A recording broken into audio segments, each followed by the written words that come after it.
জয় শ্রী রাধেশ্যাম।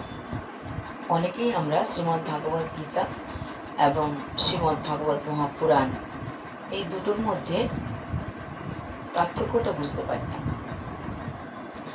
তা আসুন আজকে আমরা জানি শ্রীমদ্ ভাগবত গীতা এবং শ্রীমদ্ ভাগবত মহাপুরাণ এই দুটোর মধ্যে পার্থক্যটা কী।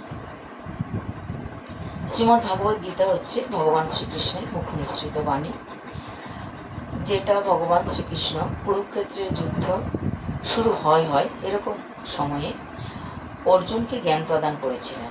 অর্জুন যখন বললেন যে আমি যুদ্ধ করব না, সামনে আত্মীয় স্বজন দাঁড়িয়ে আছে, তখন অর্জুনকে যুদ্ধ করানোর জন্য ভগবান শ্রীকৃষ্ণ জ্ঞান দান করেছিলেন যে এই মুহূর্তে তার কী করা কর্তব্য। তো সেই জ্ঞানের যে উপদেশ বাণীগুলা ছিল সেগুলো এই পরবর্তী সময়ে পুস্তক আকারে শ্রীমদ্ ভাগবত গীতা রূপে আমাদের সামনে এসছে, যেটা আমাদেরকে জ্ঞান দান করে। আর শ্রীমদ্ ভাগবত মহাপুরাণ হচ্ছে ভগবান শ্রীকৃষ্ণের রূপ, লীলা, ধাম এবং তার ভক্তদের কথা, সমস্ত জীবন চরিত্র। এক কথায় বলা যায় শ্রীমদ্ ভাগবত হচ্ছে ভগবান শ্রীকৃষ্ণের দেহস্বরূপ। শ্রীমদ্ ভাগবত গীতায় আছে 18টা অধ্যায়, আর শ্রীমদ্ ভাগবত মহাপুরাণে আছে 12টা স্কন্ধ, 335টা অধ্যায়।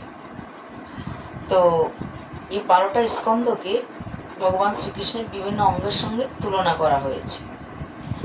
শ্রীমদ্ ভাগবত রচনা করেছেন মহামণি ব্যাসদেব, আর তারই পুত্র সুখদেব গোস্বামীর মাধ্যমে এটা প্রচার প্রসার হয়েছে। রাজা পরীক্ষিতকে ব্রহ্মসাপ থেকে মুক্তি প্রদান করার জন্য সুখদেব গোস্বামী আসলেন এবং শ্রীমদ্ ভাগবত মহাপুরাণ কথা তাকে শ্রবণ করালেন। তাই পরীক্ষিতের কৃপাতে বা পরীক্ষিতকে মাধ্যম করে সুখদেব গোস্বামী শ্রীমদ্ ভাগবত আমাদের সামনে উপস্থাপন করেছিলেন। তো শ্রীমদ্ ভাগবত গীতা শুধুমাত্র জ্ঞান দান করে, জ্ঞানের ভাণ্ডার, আমাদের সমস্ত সমস্যার সমাধান করে।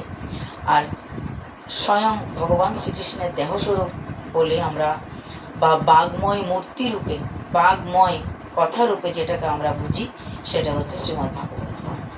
আশা করি আমরা বুঝলাম দুটোর মধ্যে পার্থক্য। জয় নিতাই, জয় শ্রী রাধেশ্যাম।